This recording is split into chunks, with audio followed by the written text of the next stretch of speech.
Hi, I'm Andrew, and welcome back to Custom Cards, where we teach you to make your own Magic the Gathering cards. Today we're talking about set concepting.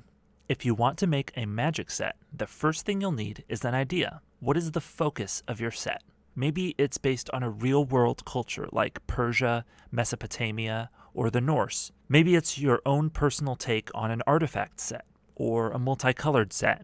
Or maybe you want to do a mashup of all your favorite cards and planes in just one set. All you need is an idea. Once you have that, it's time to start brainstorming. Let's focus on the Norse theme. What sorts of things would you expect to see in a set based on Norse mythology? We'll probably want several gods. Vikings are obvious, along with ships and pillaging. This culture also had three socioeconomic classes: Jarls, Carls, and Thralls. Other distinctive features include longhouses, horned helmets, mead, runes, fortifications, epic poems, braids, beards, and barbarism.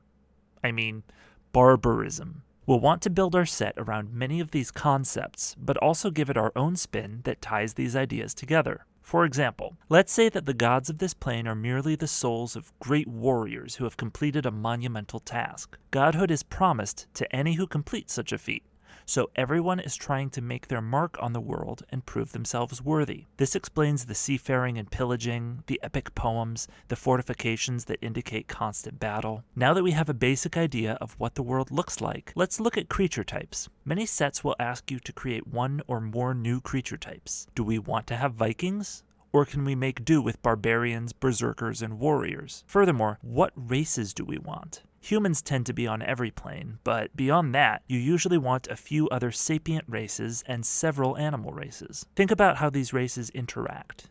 Do they live together like on Ravnica?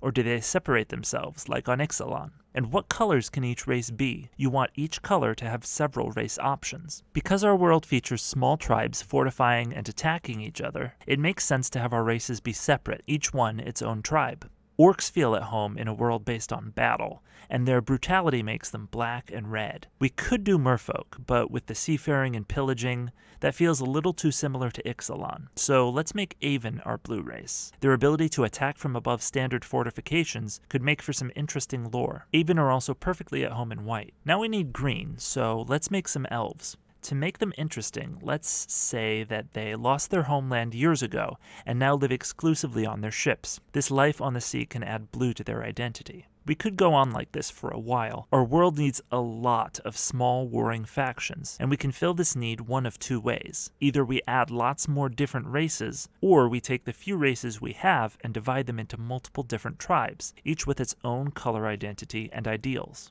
World building requires a lot of creativity, and that may not be the reason you chose to design a set. But taking some time to decide what your world looks like will make your cards more cohesive and give your final set a richer feel. So sit down and really think about your world. What's the technology level? Who are prominent characters and why? What's some history that has shaped the way your culture looks at the world? For a good list of world building questions, check out this article. That's all for today.